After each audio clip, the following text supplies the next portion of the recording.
Sebab dengan mandi begitu akan nampak aurat dia, mungkin nampak aurat dia. Dia kata tak boleh. Imam Bukhari nak tolak waktu nak tolak mengikut pendapat Syah Waliullah. Boleh jadi belakang, boleh jadi dia nak semua sekali yang kita sebut tadi. Orang dia kata gini, dia nak belakang. Dengan tajuk dia ni, dia nak belakang. Bolehlah mandi.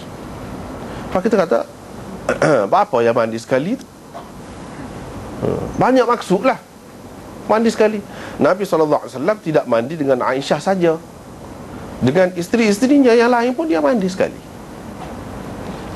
Antara maksudnya seperti disebut tadi, Imam Ahmad, mengikut Imam Ahmad, tok guru dia, tok guru Imam Bukhari, dia kata tak boleh seseorang lelaki tu nak bersuci dengan menggunakan air lebihan orang perempuan yang telah diguna oleh orang perempuan untuk mengangkat hadas. Tak boleh. Hadas kecil ke hadas besar ke tak boleh. Imam Bukhari nak tolak pendapat tu guru dia sendiri, tapi dengan cara yang halus. Dia tak ayat Imam Ahmad tu guru saya kata gini, saya tak setuju dengan dia. Tak betul tu pendapat dia. Dia tak kata gitu. Lagu ni cara. Dan kalau Nabi SAW sendiri mandi dengan isteri dia, mestilah air lebihan isteri dia. Sebab ni akan datang, kita akan tengok, kita sudah terjebak dah saat ni. Dia ambil air, cedok air. Lepas tu bini dia cedok air pula. Lepas tu dia cedok pula, gitulah duk gila-gila. Setelah bini dia cedok tu kan, artinya lepas bini dia gunalah air tu. Lepas bini dia gunalah, bini dia tu belum sempurna lagi mengangkat hadas. Kira-kiranya masih dalam kotor lagi lah, masih dalam berjunub lagi, tidak mengotorkan air itu. Kalau Nabi itu sendiri buat gitu, orang lain tak ada lebih, tak sudut rakyat lah, secara mana pun. Itu dia nak cerita. Kamu kena pakai hadis. Kalau Nabi sudah ada buat lagu tu, boleh. Tidak jadi kotor air itu dengan sebab diguna oleh seseorang perempuan. Ada juga ulama yang mengatakan bukan lebihan perempuan saja, lebihan lelaki pun tak boleh juga. Seorang perempuan dia nak guna air yang telah diguna oleh lelaki.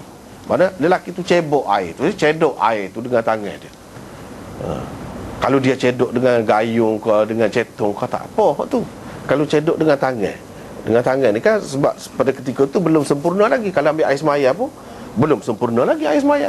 Kira dalam kotor lagi lah. Kalau mandi pun lagu tu juga. Ni tak selesai lagi mandi, dia celup dah. Orang perempuan tak boleh guna selepas lelaki, lelaki tak boleh guna selepas perempuan. Ada juga yang kata lagu tu. Imam Bukhari nak tolak belakang. Tak, tidak lagu tu. Sebab apa? Sekali-sekali kalau kita perhati benda lagu ni kan, kita tengok gini, kepada orang-orang yang tak timbul masalah tak apa. Tapi kepada hak timbul jadi masalah macam Len ni, dia duduk sebut Islam ni memandang perempuan ni rendah, perempuan ni jenis tidak jenis utama lah, tidak seperti lelaki. Perempuan ni nombor dua lah, jatuh nombor dua kita kata. Benda-benda gini boleh dia jadikan hujah, alasan untuk mengatakan, tengok betul. Tengok contoh, banyak benar contoh dia boleh hak harinya kalau nak bila benda-benda lagu ni. Kita lagu mana? Itu masalah khilaf. Dan benda ni kalau ada seorang Imam Ahmad kata lagu tu, kita tidak mesti terikat dengan dia. Itu pendapat dia. Pendapat orang lain seramai mana lagi ada. Kita tak boleh kata itu pendapat Islam keseluruhannya. Itulah ajaran Islam keseluruhannya. Itu pendapat Imam Ahmad ataupun orang-orang lain. Kita kata begitu. Sebab Islam hak lain tak Islam kah? Hak lain pun Islam juga kan. Jadi kita jangan tengok dari satu sudut. Itu pendapat dia, ijtihad dia, dia ada hadis cara dia.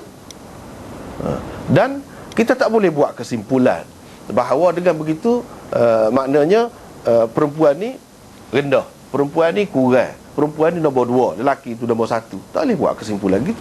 Boleh jadi Nabi SAW nak lebih bersih, lebih bersih. Itu pendapat dia. Pendapat dia boleh tersalah walaupun seorang yang besar mana sekalipun. Inilah sebab tu Imam Bukhari bantah. Imam Bukhari dia banyak bela perempuan. Kalau kita perhati pendapat-pendapat dia, kita perhati, nampak sesuai untuk orang zaman ni. Sesuai. Kalau kita terbaik ikut hak lain, banyak tidak sesuai kepada hak bermasalah lagu tu. Kalau kita tak tahu aliran-aliran ni, cara pendapat-pendapat ulama ni, susah juga nak jawab. Misalnya dulu kan kita sudah sebut dah, jumpa dah perempuan boleh ngaji Quran walaupun mari kota, walaupun di dalam keadaan berhadas. Itu pendapat Imam Bukhari. Kalau pendapat Syafi'i sendiri, Ahmad ke, siapa ke, tak boleh. Tak, orang boleh kata lelaki sedap boleh baca semua Quran, boleh ibadat semua, boleh mendekatkan diri kepada Allah SWT semua. Orang perempuan tak boleh. Mana dalil? Tu banyak boleh tahan nak bila. Apa jadi lagu mana? Kau ragu demo tu. Islam dia hanya, tapi dia ragu. Hak nak Islam pun Islam cara dia sendiri, dengan cara bebas pula. Tak saya juga lagu tu. Biar faham molek. Di ni Islam keseluruhannya ke atau pendapat seseorang. Walaupun pendapat mujtahid sekalipun, pendapat seseorang, dia kena faham hak tu. Sebab kalau kita tengok Bukhari ke apa, tak, dia kata boleh ngaji. Kalau kita bawa ni kan, habislah, tak ada alasan dah. Nampaklah ini pendapat saja. Pendapat saja. Kalau kita tak sepakat hak ni pun tak apa, tak tahu lagi siapa dia hak betul. Sebab itu ijtihad. Dulu kita sudah bincang banyak dah ni. Mungkin kepada hak tak biasa dengar lagi dia, bahasa pelik lah, boleh rujuk semula lah kepada hak lepas. Tetapi kalau kita bawa cara Bukhari ni, tak ada timbul kemuskilan. Serupa je. Hak semaya tak boleh. Hak tu jelas. Ada hak sepakat tak boleh pergi. Tak ada ulama mana pun kata orang perempuan ketika pergi kota boleh semaya. Tak ada tu. Tapi tidak pula kata dengan sebab dia tak boleh semaya tu dia kurang. Sekiranya Allah SWT membenarkan orang perempuan ketika pergi kota tu semaya, semaya juga. Pokok ni patuh juga ni. Tapi dah Allah SWT tak boleh semaya, kerana patuh kepada Allah SWT jugalah dia tidak semaya tu. Patuh kepada Allah tu tak boleh pahala kau. Boleh sepatutnya juga. Tidak kata orang lelaki saja boleh pahala dengan sebab dia semaya. Orang perempuan tak semaya boleh pahala juga dengan sebab dia ikut perintah Tuhan, perintah Nabi. Selesai masalah. Tak ada kata nampak kurang kau ni, tak ada.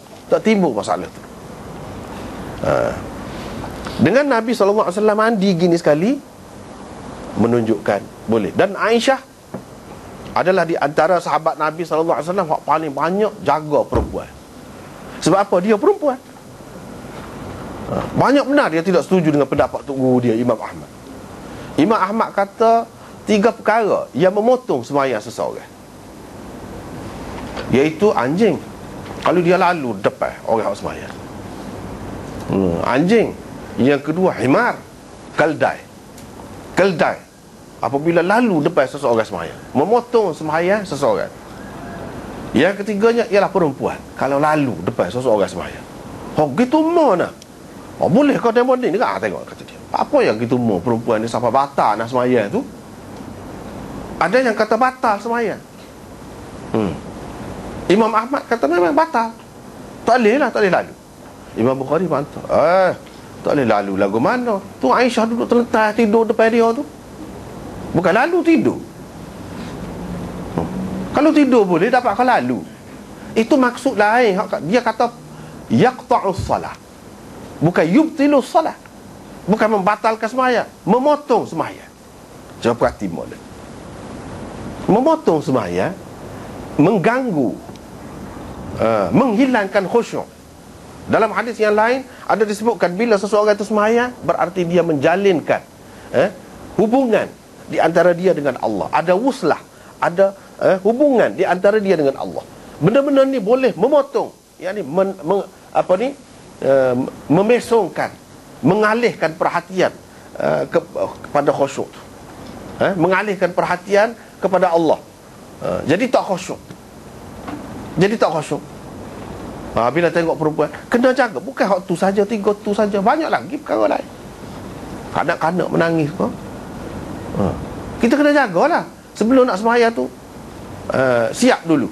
Kalau kita kata ni, pakai pampers dulu, basuh molek dulu, gitu. Hak tu contoh saja. Enggak bila nak ada keledainya sini, anjingnya jangan jumpa hak tu. Dia hak biasa berlaku di kalangan dia. Di kalangan kita umum di mana-mana. Mungkin anak-anak kecil